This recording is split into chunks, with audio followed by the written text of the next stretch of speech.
cyo mw'abantu mwe ntazagire umuntu byishoramo, ntabwo ari byiza. Ewana ni hahandi nyine ugenda ukavuga ati subu nakiraga iki, nkanjye amafaranga yanjye nayashoye mbyize, ngiye kubona mbona dahiye. Urumva ntari kuyakoresha izindi business zirahari, cyangwa nkareka kugurisha n'imodoka yanjye. None ubu nsigaye ngenda n'amaguru nkatega, naragendaga ntanyagirwa. So ariko mfite isezerano ko Imana igomba kumpa indi. Ubwo iko biri kose hari inzira nyinshi bizacamo, Imana ikampa indi modoka. Abakurikiye The Chosen TV rero turagumya kubashishikariza mukande ahantu hatukura muhakande, mudushyigikire. Mu by'ukuri kubaho no gushyigikirana, kumva wumvishe nateye imbere ndi umuturanyi nkagura imodoka buryo uzishime rwose, kuko ntago nagusiga ku nzira. Ugize Imana mu bawe harimo uwatera imbere, mwese ntago mwarohama, harimo uwarohora undi.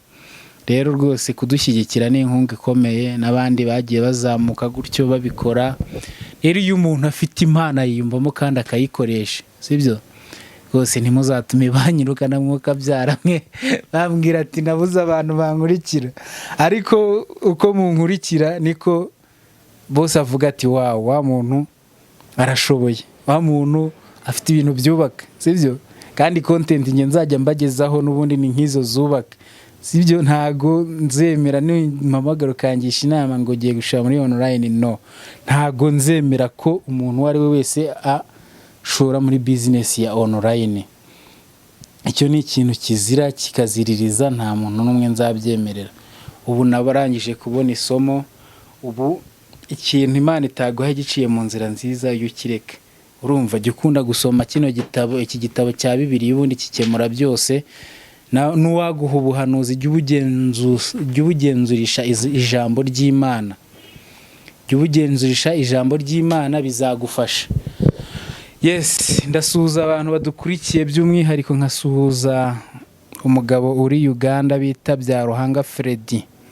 Ndagusuhuza cyane, nizere ko dukurikiranye hano kuri The Chosen TV.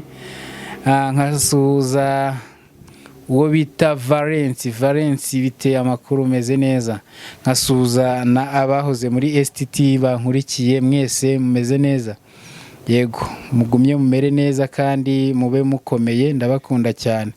Rero mw'abantu mwe ikintu nshaka kubabwira ni iki ngiki. Ikindi kugomba kumenya gusenga. Niyo byaba itari cyane, ariko kuvuga nta sengesho riba rito. Kumenya gusenga, wajya gukora ikintu ukavuga ati Mana umfashe, uzabituragize. Urumva Mana yacu, ukavuga ati gutya na gutya. Uri kumwe na telefone se? Iyi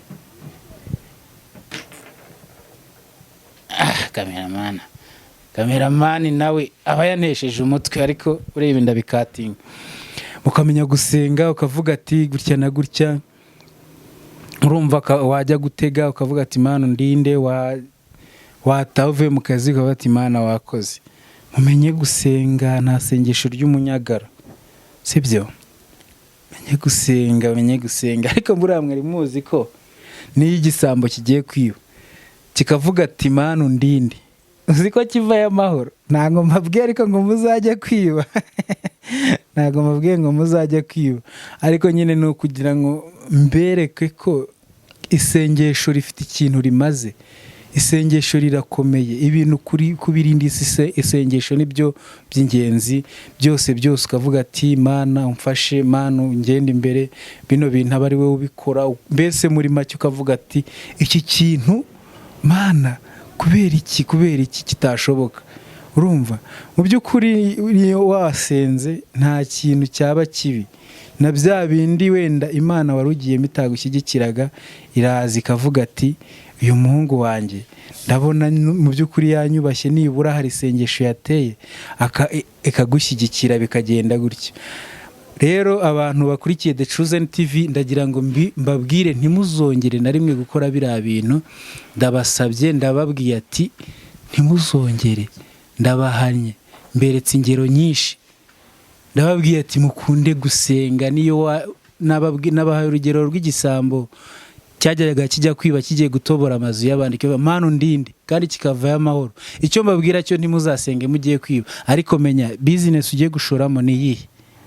Senga vuga ati Imana, iyi kantine ngiye gushinga mfite 2 miliyoni cyangwa mfite 1, ndabikuragije mbigushyize mu maboko. Icyo gihe nusenga Imana izabona ko koko kuyubashye, izahita ibigukorera koko. Kira gihe ari amafaranga twahombeye hariya, iyo dusenga ntago biba byaratugendekeye kuriya, kandi namwe murabizi abantu twari kumwe.